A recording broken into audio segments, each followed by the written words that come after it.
Why is it still... It's still doing that. Hmm?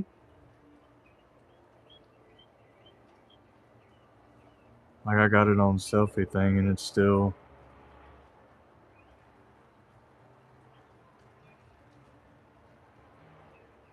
like that. I mean, how did we do it the first time?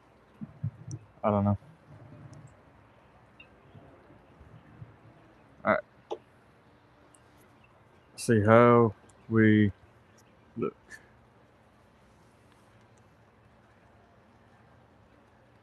Oh, wait, do you have a live already? Sweet. See, now when I do this, orientation is locked.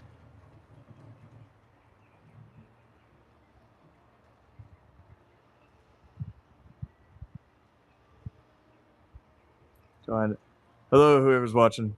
Having technical difficulties. You can just roll it like this, I guess. All right. Which is dumb, but it is what it is.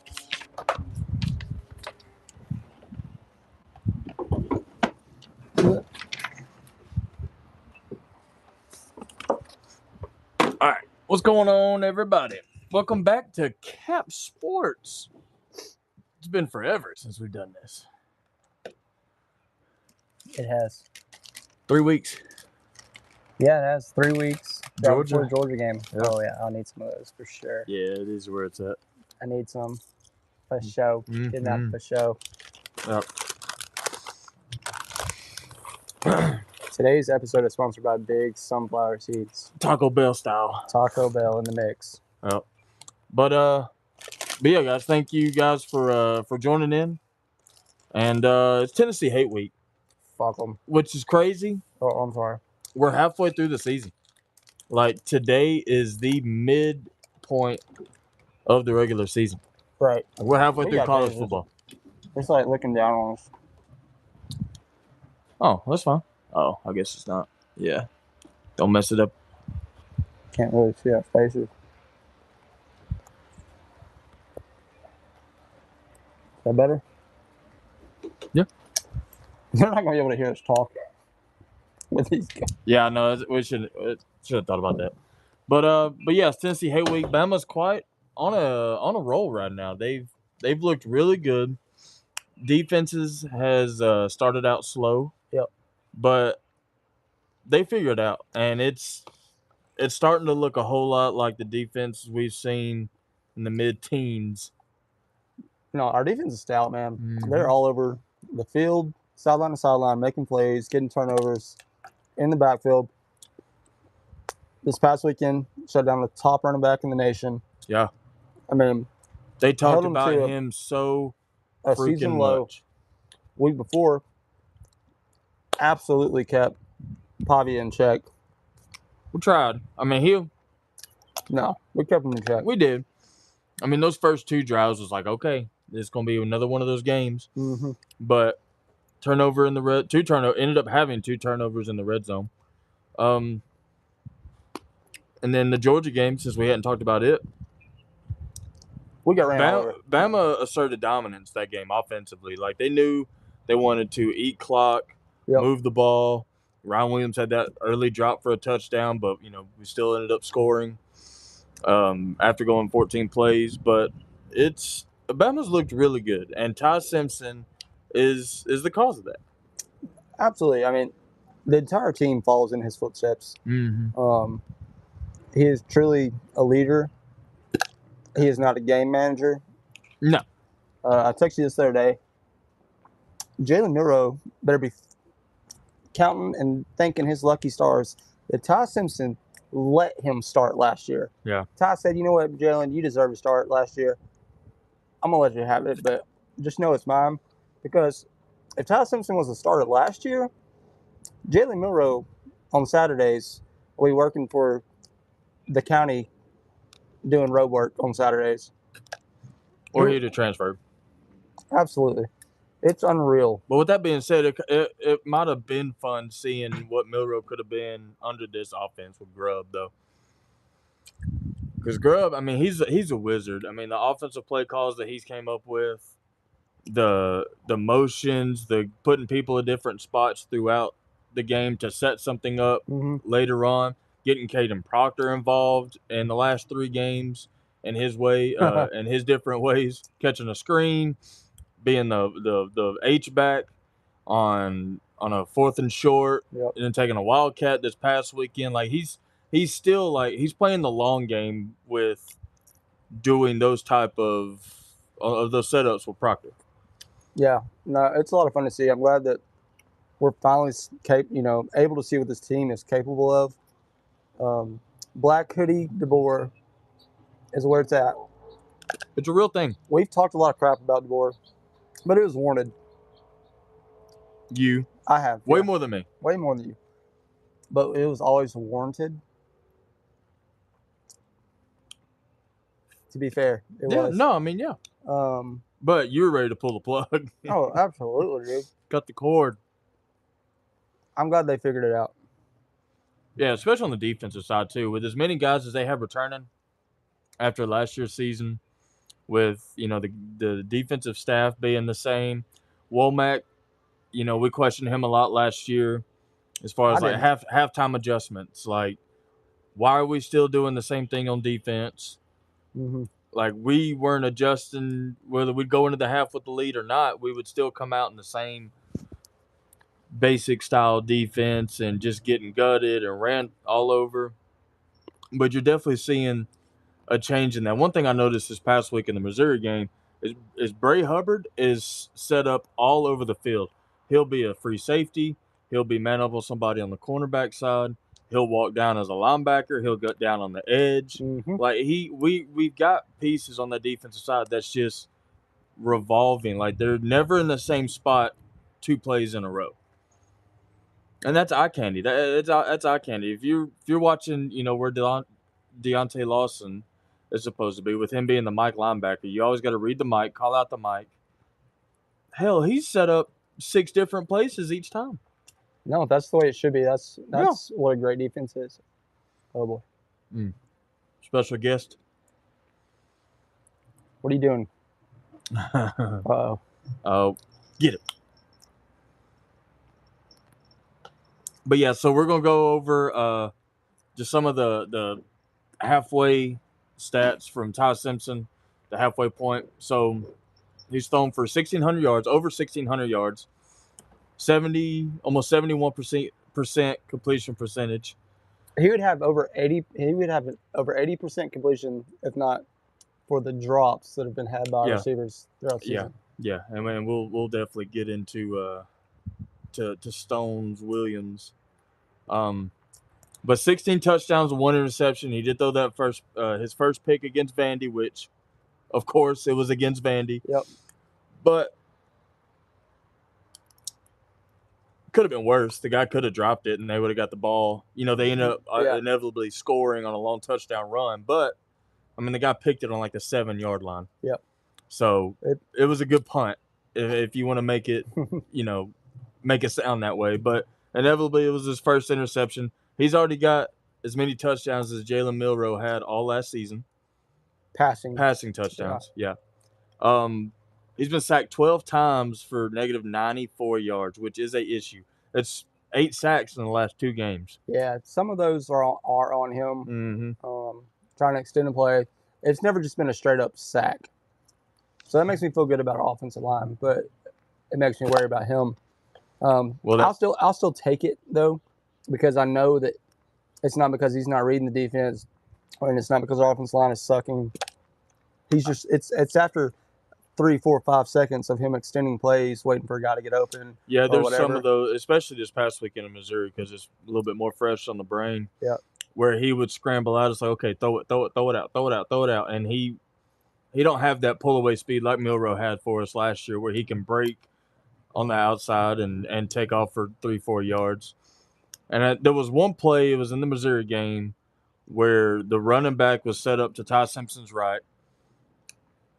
It was a pass play, but Wilkin Forby got blown by the defensive end. And then he turns around with his arms up, which, that ended up taking a sack but it's almost like the running back should have at least chipped that guy before he ran out for his route, because I guess Formby was looking for a little bit of help. Yeah. That didn't come. But at the same time, it's like, dude, you're one-on-one with that guy anyway. Like, you didn't even slow him down. Like, you were a revolving door. But still, going back to a lot of those sacks are on him trying to do a little too much, and it ain't it. But when you get 1,600 passing yards and 16 touchdowns to one pick, I'll take it. That's what I'm saying. I mean, he's looked fantastic. Mm-hmm. He's got to be the front runner, the Heisman at this point. He's catapulted up the Heisman watch list. Yeah, they're still saying weeks. Like, what's his name? Dante Moore from Oregon. Yeah, and then Carson Beck, and then Indiana's quarterback Fernando Mendoza. Yep. Yeah, they kind of lit it up this past weekend, which he is a good player. There's really good quarterback play. Did you see the special on him this past weekend on that quarterback? I guess his twin brother goes there too. They're both quarterbacks. See. But Zeta Ortiz, hi. Roll Tide. You added a couple R's in there. But Zeta Ortiz? Oh, I thought you said Burt's. But yeah, if the Heisman was given this weekend, it'd be Ty Simpson. Absolutely. Yeah. It's got to be. There's no better player that has more value on their team than him. And it's wild that, the media's, back when they played Georgia, the media was like, Ty Simpson's going to get exposed this week against Georgia. Well, no, he goes out there and wears it out. Oh, he's going to get exposed against his revenge game against Vandy. No, he did his thing. Oh, he's really going to get exposed this weekend against Missouri with one of the top defenses in the nation. Yep. They're not going to be able to stop their running back. No, he still throws for 200 yards. So it's like and the gauntlet doesn't stop. Like, we're halfway through our gauntlet that we knew we were going to have at the beginning of the season. Yep. We got Tennessee this weekend. We got South Carolina the next weekend. We still got LSU. We still got Auburn, and God knows who. Luckily, it's at Jordan-Hare, where the officials suck there. So we're probably going to get a lot of calls in our favor in that game. But to be fair, there's always voodoo magic going down in Jordan-Hare whenever it's the Iron Bowl. Shit, it was like that this past weekend. Yeah. Against Georgia. Let us know in the comments if it was a touchdown. It was a touchdown. I think it was. And Kirby called timeout. And Kirby definitely called timeout. I love the memes that came after that. The song "Everybody Clap Your Hands." I didn't see that one. But if there's any coach that can get away with that, it's Kirby. It's Kirby. 100%. But yeah, so let's talk about our receivers for a little bit. So Jeremy Bernard is still that dude, Mr. Reliable. Isaiah Horton is coming into fruition. Wide receiver too. And he was getting chumped this past game against Missouri by the receiver coach, which is awesome to see because you really don't see a whole bunch of coaches getting in players' faces because you're scared of how they're going to react or what's going to be the long-term outcome of what happened. But that touchdown throw that he threw to Isaiah Horton, I guess it was in the first quarter, beautiful. Beautiful throw. Like, he's a big target. He's a Julio-type body receiver, can run. Yeah. Really great hands. Pretty damn physical. Not going to shy away from contact. And then you got Ryan Williams, who apparently was still hurting from the Vandy game, which, yeah, he did get hit. Pretty good. But it's like, now what's his mental state like? After being the guy last year to now you're sitting at wide receiver 3 in a lot of fans' eyes, which our wide receiver 3 is better than half the nation's number 1 receiver. Going to break it down. Do not start that crap. Just say no. But yeah, what's his mental? We know we know what he's capable of. We've seen it, even with all the drops that he's had the past couple of years. But like, what's his mental state at now? Man, I really don't know. I can't speak to that because I always call for the ball. Just kidding. I don't know. I don't know. Do you think it's mental or is it just? I would like to know more of his high school career. Did he deal with it in high school potentially? The drops? Yeah. But my first question, my main question is relating to this weekend and now going forward for Ryan Williams and with the offense, coach staff, Ty Simpson. Are they actively not looking for him? I mean, to get only one target and have no catches this past weekend is unreal. Well, he didn't get on the field a lot. I know, that's what I'm saying. So he's not on the field. He's got one target, didn't catch it. Are they finally just saying, like, we're going with the high hand? With who's better? Yeah. Like making it an actual in-house competition? Yeah. Well, they're doing it on the defensive side. Kane Womack talked about Damani Jackson because the past few weeks he's been a liability. Dijon Mustard Lee is starting to take over those reps, which, hey, great. You know, there's accountability being held there where they're basically saying, I don't care what you make, what your name is, what you were last year. What have you done for me lately? Mm-hmm. Nothing good. Yeah. Anytime that he's had to be brought in close to the line of scrimmage and cover the outside, like on a known run play, he gets beat. He gets sucked inside, bounced. Well, going back to the first drive of the Missouri game. Now, they were walking through our defense like water, but they had that pass to the tight end where Bray Hubbard was draped all over him. Then Damani Jackson just ended up on the sideline, which I know he was waiting for a tip ball or overthrow. Yeah.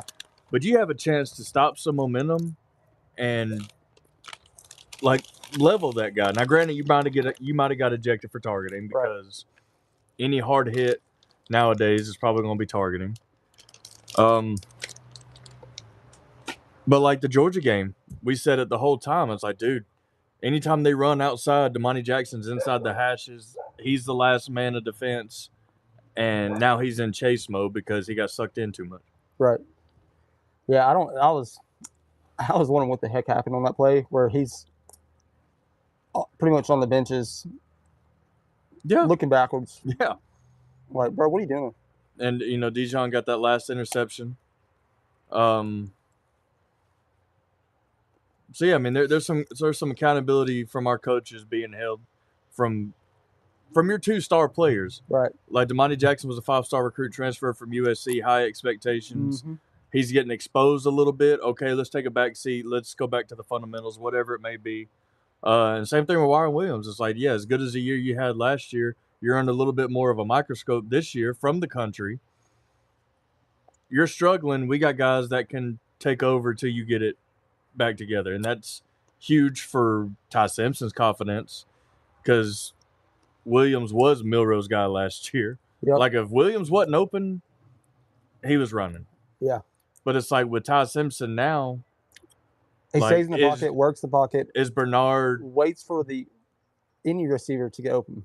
Oh yeah, like the tight ends feed. I don't feel like he has the number one guy he goes to. He like reads the playbook, reads the defense, or works the play, reads the defense, and just waits for whoever is open. Like, there's no like, hey, this is the route to look for. Yeah, if that route's not open at the jump, take off and run. Yeah. He has the ability to stay in the pocket and deliver a pass. Yeah, I mean, our receivers' stats, they're all pretty, close together. Like, there's not one wide receiver like Ryan Williams was last year, who was leaps and bounds, higher yards ahead of everybody else on the staff. Like the tight ends, Josh Cuevas is getting it. Caleb Edwards, getting it. Yep. Danny Lewis Jr., getting it. Like that, even the running backs. And I seen today too, speaking of running backs, that Jim Miller, it might be questionable. Yeah.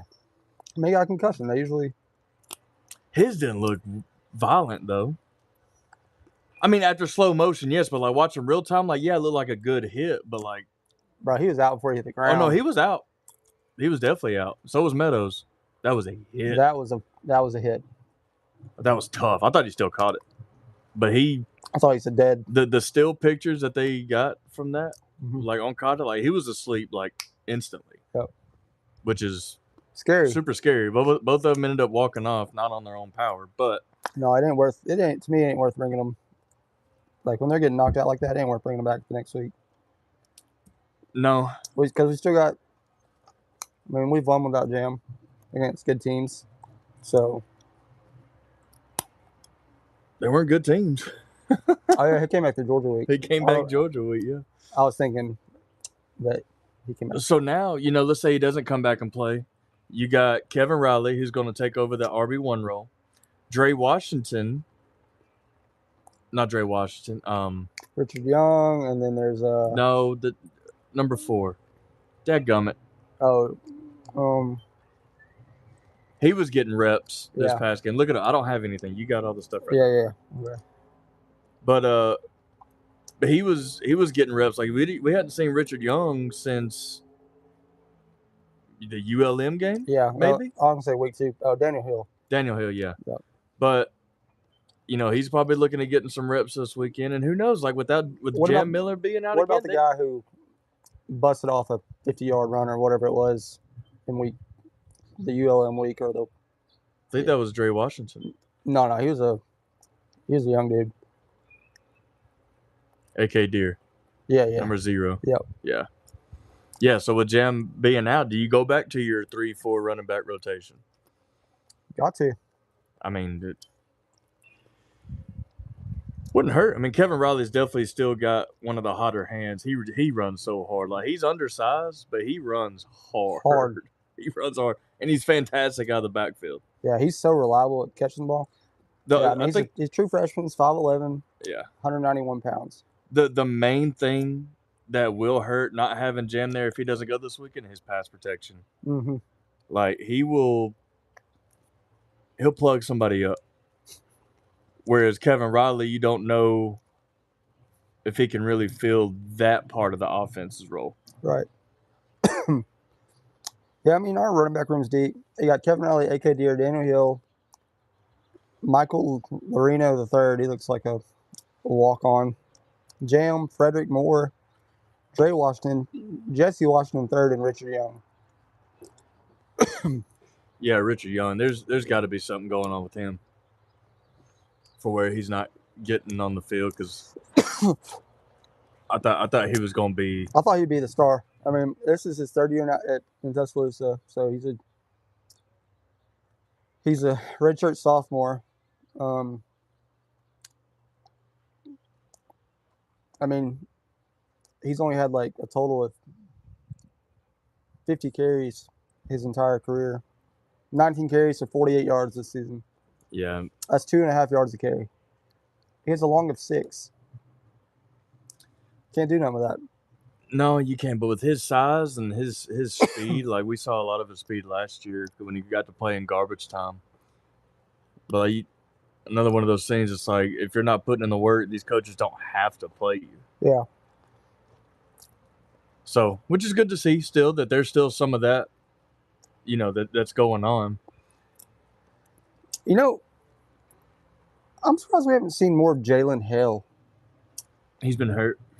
Has he? Mm-hmm. Yeah, he's a dog on the video game, but he's been hurt. Yeah.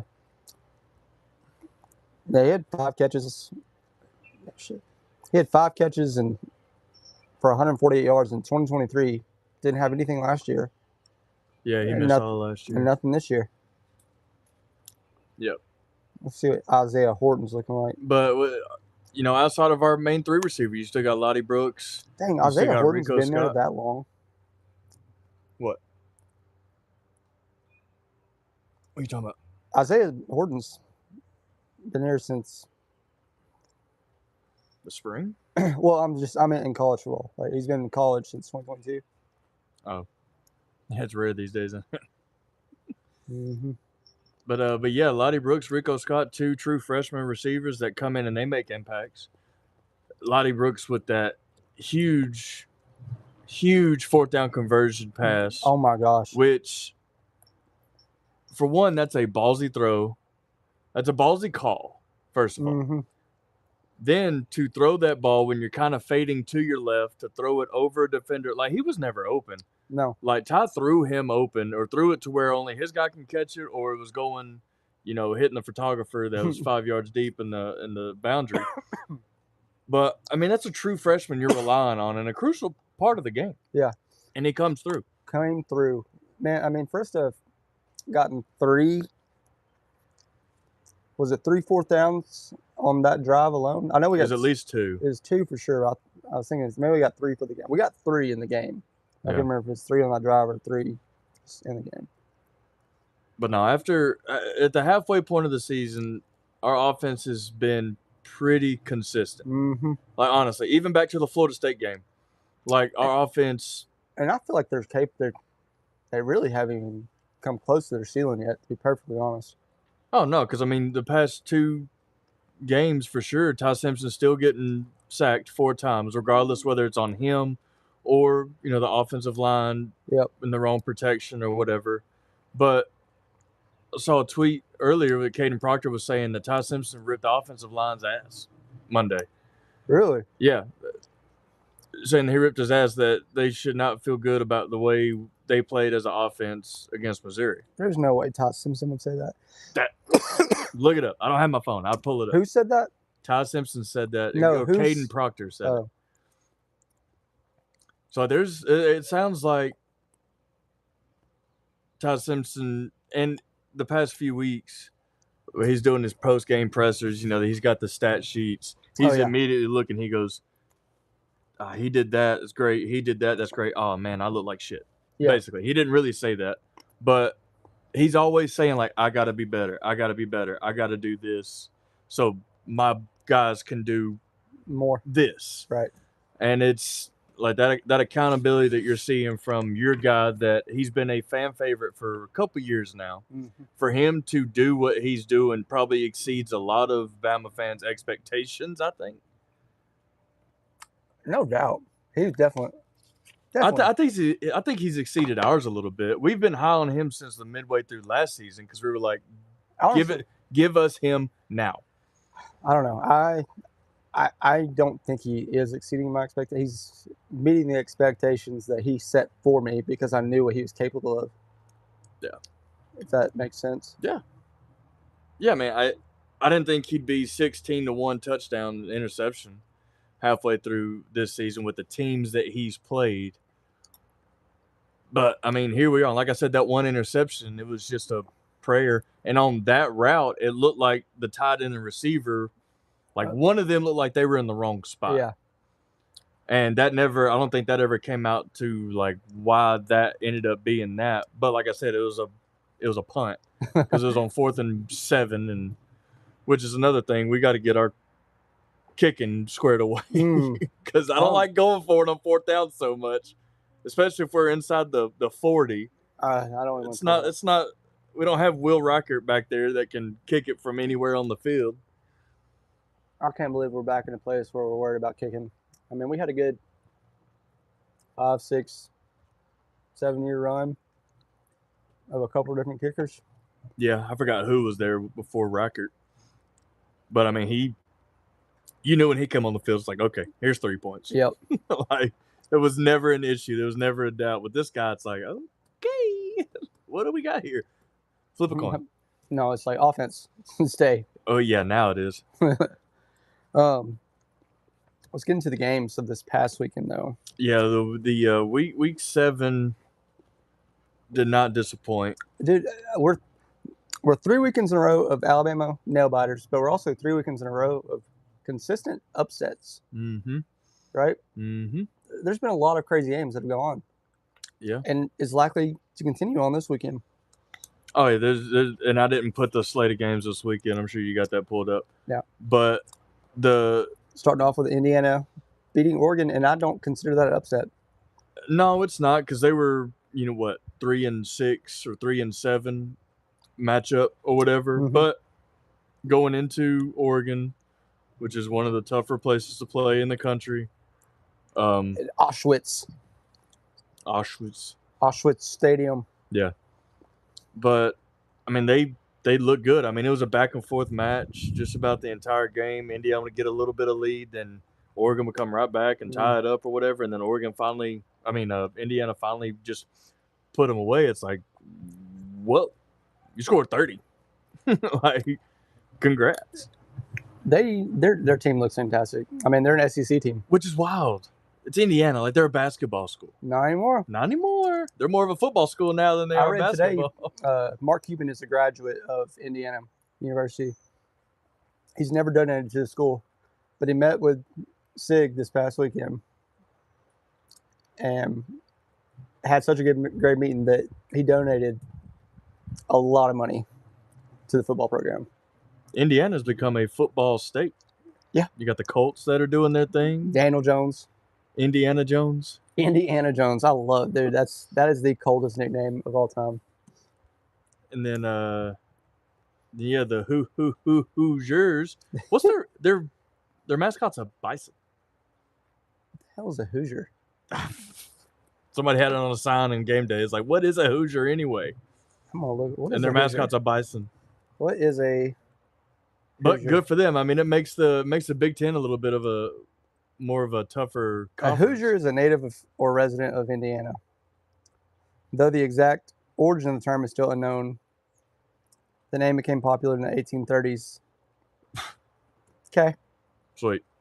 Told us everything we needed to know. Oh, who's there? Who's there? Who's there? Who's there? Oh. That makes sense. Who's there? And then became Hoosiers. How about that? How about that? Who's there? Cat Sports bringing you some. That is some deep. They call us country. Yeah, it's Midwest. Though. Who's there? Or, I guess it's Midwest. Yeah. They're mid-ish, west-ish. But yeah, so that was a fun game to watch. I think the biggest one is Texas-Oklahoma.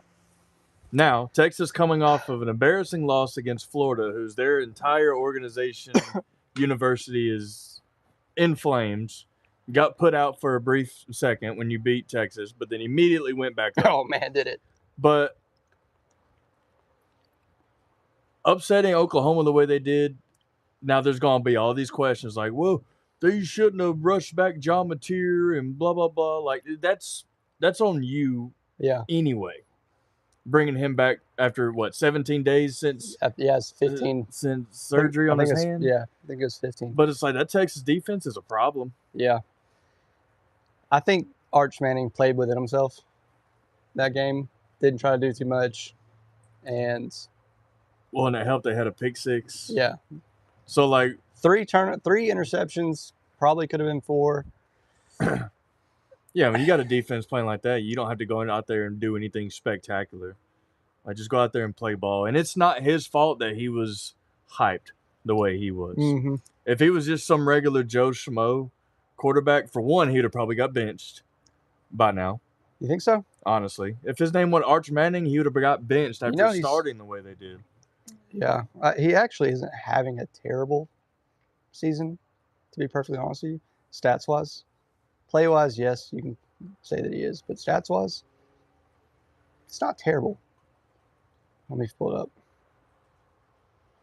No, but, I mean... That's why I said stats-wise. I'm not so... Yeah, looking at it, I mean, it never looks good when you're flexing on a guy from Sam Houston. I mean... You gotta do what you gotta do, man. I guess. You became a meme. So he's got 1,300 passing yards, 12 touchdowns, 5 interceptions. That's average. Yeah, I mean, I guess. It's not terrible. It's not Ty Simpson. And his name's Ty Simpson. It's great to be a Simpson. Your cousin.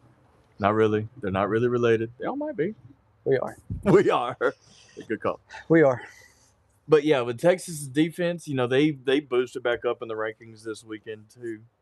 So they're kind of getting held on a crutch like Notre Dame is. Like, if at this point, if you get a third loss, like you're done. Like Penn State. I've talked a lot of crap about Notre Dame. I still don't think they're deserving of their ranking of 13 or something. Is that what they're at now? Let's see. Mm-hmm. But their 2 losses that they've had are by a combined 4 points against Miami and against who was A&M? Texas A&M, yeah. So, who are both in top 5. Which is, yeah. So, I mean, but then again, they're the people they've beat now. I mean, they're beating everybody else like a drum. Yeah. So it's like, okay, what are you against? Good competition. Good, like, same caliber teams. Yeah. You're 0-2.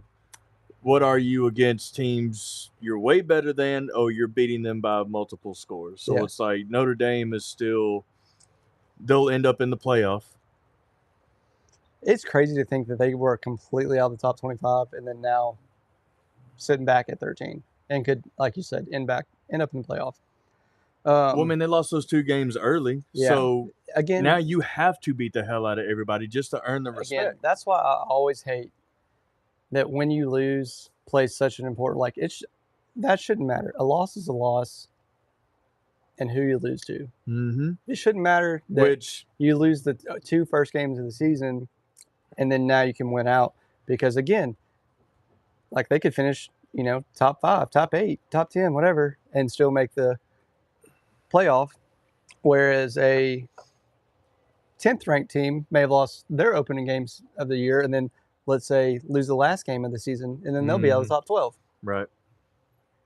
Like yeah, you want to get your losses out of the way as quick as you can if you're going to have any, which is unfortunate. I hate that. Hate it. But, I mean, what you just said, that's almost contradictory to what Bama's done. Because they kind of got embarrassed by Florida State week 1.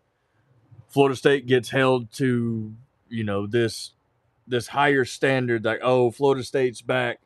They beat the hell out of the Alabama School of Deaf and Blind and Sparkman High School weeks 2 and 3. And then they get their teeth kicked in the last 3 weeks. Yep. And now, they're still sitting at 25. So I guess somebody's sitting there saying there's still a chance. But, I mean, they play a weak ACC schedule. Like, they played their toughest opponent in Miami and got handled. Right.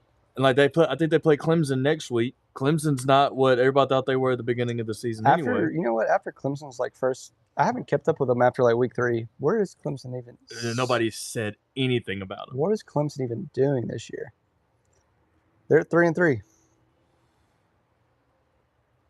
So the thing is, like, Florida State, with them now having 3 losses, they're out of it. And Mike Norvell hasn't won. I saw a thing today, too. He hasn't won a conference game in 3 years. Can you believe that there was talk of him being Bama's coach? Thank God he's not. That would have been the biggest mistake of all time. God, that would have been miserable. We've had the Bear, we've had the Goat, and now we got the Boar. We don't need anybody else. Yep. And I've seen some bullshit, too, about, could Kalen DeBoer be the next Penn State? No. Shut your mouth. He's not going to Penn State to go restart a program while he's at Alabama trying to retain the success that they've had there. Yeah. Like, why? If anybody goes to Penn State, it's going to be Cignetti's not going. Cignetti or Nebraska's coach. I was going to say Georgia Tech's coach could have a shot. Yeah. They've been hot, or John Gruden. Vanderbilt's coach, but he's a Vandy guy. They might dip in that tank twice. James Franklin came from Vandy. He sure did. So they might try to go back to that well and get. Well, Penn State's got the money. They can spend whatever they want on whoever they want. Yeah. But Penn State's already had a ton of, kids decommit, which sucks. You're halfway through the season. You've lost your starting quarterback. I think it was a bad move to fire James Franklin. I don't give a crap that he lost 3 in a row. He's been there 10 years. No, he hasn't won it all, but neither have a crap load of other schools. He brings you winning programs. He brings students. I mean, he brings a winning tradition. He brings the talent. Penn State, think, back in 2012, A.J. McCarron's first year as the starter of Alabama, it was him and Phillip Sims competing, and we went up to Penn State, and that was game 2 of the year. Mm-hmm. And that's when A.J. kind of officially won the job. Yeah. But back then, like, they were crap. They were not a good team at all. No, he's definitely done a lot. And hadn't been for a few years prior to that. And even still a couple years following that 2012 season, they still weren't good. I mean, it wasn't until Franklin got there that they became relevant again. Yeah. I was watching the Pat McAfee show a few weeks ago when they were up there for game day, Oregon, Penn State. Like, he was talking about how, like, nice everything was at Penn State, like the facilities, all the people, like the team structure that they had, like staff-wise, like all that James Franklin has built from the ground up. But you know what they say? It's like you haven't won that game. Yeah. Like, yeah, you have successful seasons, so you get down to the end of the season and you can't win the big one to get you over the hump. Preseason ranked number 2, go on this drought. You know, they lost to Oregon by what, 3 points? Yeah. In double overtime? Yep. Something like that? Yep. So it's like 3 weeks ago you were going to double overtime with the number 2 team then at the country. And then now you're on the couch with a $50 million buyout. Did you see the news, though? That part of his contract, he is required to look for a job and either like broadcasting or media or coaching. Has to be at least the equal pay of what he was making, or something about Penn State paying the difference or something. Either in TV or another university. Ryan Clark sent out a tweet and said, if I were James Franklin, I would set up my phone and start a podcast and charge myself, however much the money was that way, and then pay myself $10 so that they have to pay me my contract. He said I would use the $20 tripod and my and then my iPhone or whatever. I was like, that's actually pretty funny. That's genius. Be petty. Wouldn't that be wild though? Like, you just got fired, and then 3 days later you have your own podcast with hundreds of thousands of subscribers, and you're like, since I'm fired now, let me just tell you assholes what's going on. Let me tell you what really happened in the Sandusky Fieldhouse. Oh God. Yeah. And then we mentioned a little bit, but Florida State's also taken a 3-game skid, so it's like they were obviously prepared all offseason for Alabama. Mm-hmm. Alabama did not prepare as good for Florida State. That was Florida State's season. Was knocking off Alabama, having all the attention, the spotlight on them the first couple weeks. Now everything that Bama did or Florida State did, they're always going to reflect back to game 1, week 1 of the season. But it's like, Bama put you in their rear view mirror. Oh yeah, don't even think about it no more. Like, you're still focused on what you did game 1. Are they though? I'm talking about Florida State. I know, but like, are they? Probably. I mean, Dipshit said it the other day in his press conference, talking about how Bama was a really good team, like trying to boost up the fact, like, yeah, we just lost our 2nd game in a row, but we beat Alabama, who was really good. Yeah, they're going to hold their hat on that all freaking season. They're especially going to be doing this due to the fact of how good Alabama's been playing, right? Right. So, yeah, screw Florida State. But huge matchup this weekend. Bama, Tennessee. They low down. They dirty. 6:30 kickoff. Thank God. Yeah, it's nice. I was praying it wasn't going to be at 2:30, and I think God answered my prayers because it's at 6:30, and I'm so glad. Yeah. You work this weekend too, don't you? Yeah. Yeah. Yeah, I will be posted up on my back porch watching that game. No baseball? Sunday. Oh. Last tournament. In Coleman. Oh, the Colemanites. Mm-hmm. They're known for really good baseball. Yeah. No, this game's going to be a good one. What's Tennessee ranked? 11th. 11th, yeah. We're 6th or 11. I mean, their only losses to Georgia in an extremely close game. I mean, just a field goal. They lost on a field goal. After the 15-game win streak that Bama had against Tennessee, Tennessee snapped it at Tennessee 3 years ago. Bama beat them again at Tuscaloosa 2 years ago. Last year, beat them at Tennessee. So things are trending in Bama's direction. But this is a very, very different Alabama team than we've seen in 5 years. Yeah, I would say so. I mean, Honestly. this is a defense I've been literally asking for since offense. Since 2015. No, I mean, we've had this type of offense up until 2 years ago. Since Bryce Young's senior year? Yeah, 2 or 3 years ago, yeah. But as far as like offense and defense, like it's been several years since years. Both of them's been like elite. Yeah. I think we can get it done.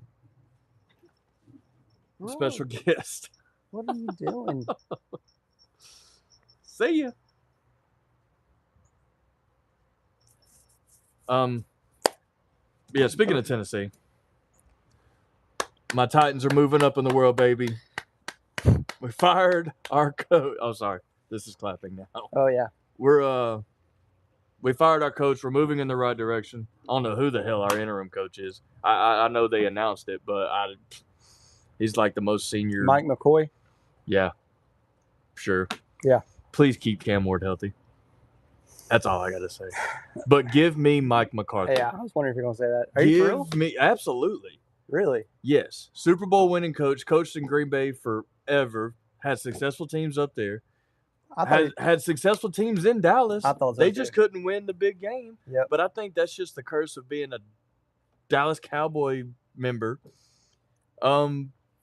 Absolutely give him McCarthy with the young quarterback. What I tell you there. Give me Gruden as a defensive coordinator. Yeah. James Franklin as the offensive coordinator. I don't know about Probably that. not that. What I tell you the other day though, the Titans better be thankful that the Jets exist. I know Cam Ward said that you keep it 100, we ass. The Jets are asser. What, dude? Justin Fields had negative 10 passing yards, I believe, net passing. I think Justin Fields will go down as the what could have been quarterback. I hate it for him, to be honest. I thought he was on the Steelers last year. He led us to a 4-1, 5-1 record to start the year until Russell Wilson got healthy. And honestly, he was playing great. Yeah, he looked really good. I thought he had actually got turning around. He needed a coach like Tomlin. Yeah. To kind of restart his career.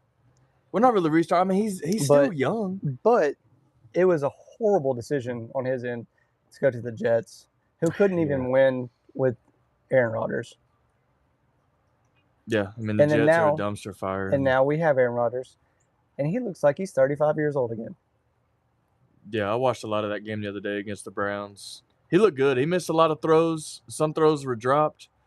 But I mean, it's weeks. What are they? Week 6 in the season. Yeah, like they're. I think though he came to the team late in the summer. Yeah, that's what I'm saying. Like week 6 in the season, like they're still trying to figure out each other during a game, because those relationships he had with his receivers, like Devontae Adams, where they could just look at each other, see what Devontae would have come to the Steelers, see what's up, and then it's like, okay, I know what you're doing. He's like, okay, I know where you're gonna throw it. Like they had that, and Aaron Rodgers has been good about building that relationship. He's always been a really good ball thrower. Yeah. But, I mean, I said it when he got to the Steelers. It's like, dude, with that defense, and then you get DK Metcalf with that running game that they have. Jalen Ramsey said he's going to tell his kids one day that I put in the game with TJ Watt and Myles Garrett, and I led the game in sacks. Yeah, I saw they were talking about that the other day. I thought that's hilarious. He's looked young and fresh again. I mean, he had bounced around for a while, and he's looking really dang good. I didn't love the trade when we traded Minka for him. Yeah, Minka's ready. Like, trade me again, because he's down there in Miami. Yeah, and that is not the place you want to be right now. The Steelers, I think we still need. DK Metcalf's the big guy. We need a speedster. Give me a Jameson Williams. If we can get him from the lines, if we could get Waddle, I'd even take Calvin Ridley. You can have him. He's the Ryan Williams of. I don't know. NFL. I mean, to have such a good year last year. Ridley? Yeah. Yeah. in the fall off the way I don't know. I don't understand that. I don't know. And then let's go ahead and go get Derrick Henry from the Ravens because they ain't doing nothing. No, they're not. That's something weird that I don't think anybody had that on their bingo card. 1-5. Yeah, it's bad. And they were bad with Lamar. Which he only played 2 games, I believe. Yeah. Right? Have they won 2 games? No, they've won 1 game. Okay, so yeah, they get the same record as the Titans. Yeah. But if the Ravens were to play the Titans, they'd beat them by 30.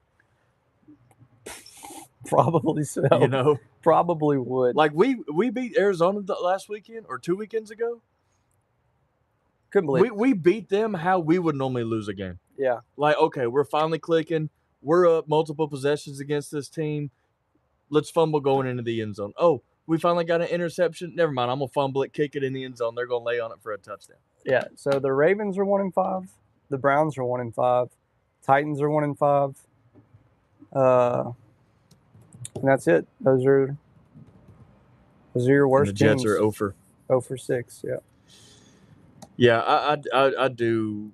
My wish the Titans could get Mike McCarthy though, because I feel like he would be. I wish they would have got Baker Mayfield. That's my dog. He's a culture setter. Like, he's got the experience. And see, this is another thing that I hate too, and I'm gonna rant a little bit about NFL coaches. Okay. They're always you and ranting what? They're always one to like promote a coordinator. Mm-hmm. Coordinators are really good at coordinating because they can handle one side of the ball. Right. Brian Callahan was known for a successful offensive coordinator because he had Joe Burrow, and they were successful, went to the Super Bowl, had all these wins. He was really good as a coordinator. Aaron Glenn, a very successful coordinator with the Detroit Lions the past few years. Okay, you get a head coaching job. You're 0-6. Yeah. Ben Johnson from the Lions, very successful with the Lions as an offensive coordinator. You go to the Bears, off to a slow start. I think he's doing that well, but it's like, why can't we keep the head coaches? Because it has not trended well for coordinators to be promoted, get these head coaching jobs, because they've always sucked. Like, they just don't turn out good. No, you're right. You're pretty spot on with that. I really don't have anything to add to it. Just I wholly agree with it. Now, I'm not gonna say all of them suck because what is it? Steichen for the Colts. Oh yeah, Shane Steichen. Like, he was a coordinator for the Eagles. And Saints head coach. What's his name? Former quarterback Kellen Moore. I mean, they suck. Not, yeah. But he was a very successful offensive coordinator with the Cowboys. He's got Spencer Rattler looking dang good though. I mean, that's fine. Yeah, but as far as like a record goes, yeah, you're right. Like, let the good coordinators stay good coordinators. Dude, let's talk about my boy Bryce Young, dude, getting a win this weekend. Yeah, against the boys. That was a quality drive to win the game. It looked like the drive to beat Auburn in the Iron Bowl that year when it was. Down the field. Mm-hmm. Was it like 90-something yards? Yeah, for that. Yeah, Bryce Young got the win. You know, the Falcons are looking good. The Falcons looked damn good the other night. Sam Darnold with the Seahawks. Love that for him. You know, obviously last year the Vikings went off. You know, they're kicking themselves for letting him They probably are. I mean, they're sitting at 3-2. The Vikings are. Yeah, but they got Carson Wentz as their starting quarterback. Yeah. How long is McCarthy out? Yeah. No clue. Carson. But it's like Wentz. Sam Darnold had to play last year because McCarthy got hurt. Yeah. He was playing MVP type ball, got you to the. I'm just saying, I'm happy. I'm happy for Darnold because, you know, of course, he was with the Jets, sucked. That's just a franchise thing at this point. Yeah. Mm-hmm. Went to the Panthers. Him and Baker were there playing with Andy Dalton, scout team defense and whatever else. And I think he might have been with the 49ers for a year. Yeah. Sitting behind Purdy for a bit. But, you know, obviously he got a shot last year with the Vikings. Went off. Yeah. You know, there is talk like, he's going to the Seahawks, might be some fall off, yada yada. Look for Jalen Milroe to play early. Yeah. No. Nah. He's looked fantastic. Like playing MVP ball again. He looks really good. I'm happy for him. Same with Baker. I mean, we all know the story of Baker. I'll talk about Baker. Baker deserves it because if you got him at 5-1, like, is that the best? That's the best. And he's doing it without Daniel Jones. The guys. Daniel Jones and Baker Mayfield have their teams have the 2 best records. The Colts were trash last year. Mm-hmm. Terrible, right? Daniel Jones came in, won the job over Anthony Richardson.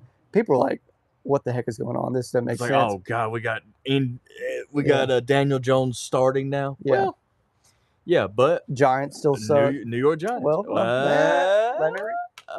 something may be brewing up in New York. You're right. I stopped myself. Yeah, I did stop myself because we're used to saying it. Yeah, but this may be the brand new Giants. Wait, hold on. Let's do it. Yeah. No, it's not. They rub heads like they're dogs. Bam Bam Cam Scatterboo. And he's a freak. He is. Dude, he's Bobby Boucher. I picked him up in fantasy. He got me 30 points this past weekend. Yeah, he's a problem. I mean, he is a good problem to have. He is CTE, DWB, like team captain. I love it. And then we got Jackson Dart. Yeah, well, I was trying to think of a clever way to call Starsky and Hutch, man. Yeah. Well, I was gonna call him like Lord Dart because of his eye black. Anakin. Dude, when I heard that, I was like, "Give me a Jackson Dart jersey immediately." Yeah. Is that not the hardest thing ever? That's so cool. Like I meant you don't hear many people to put on eye black. You don't hear many people talk about giving Star Wars references and stuff like that. But when I heard that, I was like, "Oh, I'm a fan." He gets down like that. Yeah, I loved it. But it's good to see quarterbacks have resurgent stories. Mm-hmm. And, going back to Justin Fields, like we were rooting for him. We knew he was getting his resurgence last year with Pittsburgh. But like you said, he chose to go to... Geno Smith has fallen off, though. Well, yeah. What is happening? There's like a helicopter going off right there. Yeah, but that's Oakland.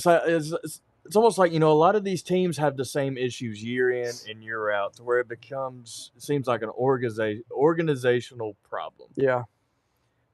And it's like, okay, well, it's the Raiders or it's the Browns or it's the Jets or the Giants. Like they have the same issues year in, year out. Titans, you can throw into that conversation now too, because they're a dumpster fire right now. The Patriots are back. They're getting this brand new stadium, and the Titans play the Patriots this weekend. Variable's going to put up 75 freaking points against Tennessee this weekend. I do too. I hope so. But their ownership, Amy Adams stunk, whatever her last name is. She stunk. Like she was non-existent in the press conference yesterday. You know the Colts lady in charge. She's on the field. She's got a headset. It's all three of them. It's three of them. It's Irsay's daughters. They're like. All three running the show, and she's been doing that. Yeah. Was it Carly Irsay? Yeah, she's been doing that. But it's like she wants to know what's going on during the game. I love it. She doesn't have any say in anything. She just wants to know what the hell's going on. Yeah. But the Titans owner can't even face the press after you fire your coach after 5 games of the season, 6 games of the season. But it's been a dumpster fire ever since. Got rid of Henry. Well, you allowed A.J. Brown to get traded on draft night for daggum Treylon Burks. You liked that back in the day. I hated it. What? You liked that when that happened. No, I did not. You did. You're like, oh, yeah, this would be good. You're full of shit. No, anyway. So if I could pull back up those messages, I would. So then you fire the GM, John Robinson. Sweet. Okay. Bring in Rand Carthon. You still got Vrabel. Okay. In the next season. Hated all of it. Fired Vrabel. Hated it. Then the very next season, you fire Carthon, who had pretty good drafts as a GM. From the 49ers, right? Yeah. Who had pretty good drafts. And then you hire Borgonzi Muswezi, whatever his name is, from the Chiefs. So it's like, okay, Chiefs have had pretty good success the past couple of years. And then now you're on your, second coach in 3 seasons? Second GM in 3 seasons. Like, you have no idea what you want to do. Really, it's about to be third. I mean, really the third coach. Yeah, you're about to be on 3 coaches in 3 years. Could be 4. Come next season after the interim. Yeah, but I mean, he's got interim. Yeah, that's what I'm saying. Starting next season, they could either hire him and he could stay on as head coach, or bring in someone else. So it could be their 4th coach. It better be McCarthy in 3 seasons. Like if you want Titans fans to have a small ounce of belief and faith in that organization, you hire McCarthy. It'll be not John Gruden. You hire McCarthy. It'll be Bill Belichick. Think it'll be Bill. Man, but I'm just looking at the records this year. Like it looks a lot different than it has in the years past, as far as like who's winning. All I know is AFC North is trash aside from the Steelers. Steelers have the only winning record in that division. I don't know. Joe Flacco just got there. Look out for him to heat up. Yeah, they're 1-5. Mike Tomlin wasn't happy about that. Did you see? I don't blame him. Did you see what he said? Yeah. He's like, we have basically there's a team that's dead in our division, and you're going to give them a starting quarterback. Yeah. It made no sense. But the Colts, obviously, they're probably going to run away. The Jags aren't terrible. That's what I was going to say. The Jags are looking good. The Texans are 2-3. Suck. Yeah, that's surprising. The Chargers are 4-2. Justin Herbert. The AFC West is a problem. Justin Herbert led an unreal winning drive this past weekend. Mm-hmm. Who were they playing? The Dolphins. The Dolphins. Yeah, that's right. Because Tua just led a game-winning drive. I mean, there was like 40 seconds left in the game. And then Justin Herbert and Ladd McConkey. Another DWB. Another couple DWBs. Sean Payton, Denver Broncos, Bo Nix doing it. They're 4-2. Their defense is solid. Kansas City, though, chilling at 3-3. Somehow they'll still be in the Super Bowl. They started out 1-2.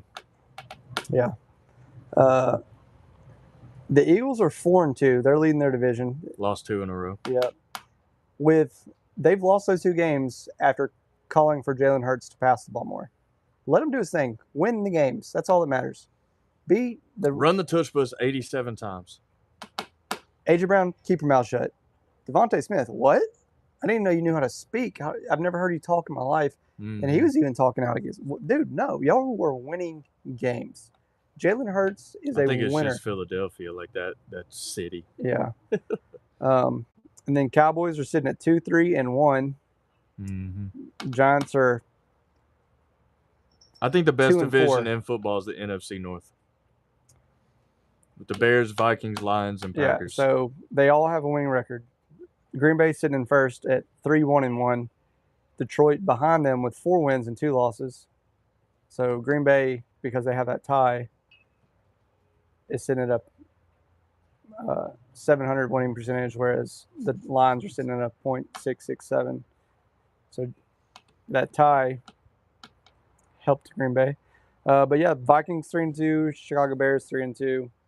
And then you got the NFC South, Tampa Bay 5-1, Atlanta Falcons are 3-2. That's another, yeah. They're a good 3-2. Yeah. Panthers are 3-3. They've looked really good. The Panthers have. Get it. And Bryce Young has come a long way. Yeah. They finally got him some receivers that he can trust. Their line looks better. Their defense looks good. They're winning games.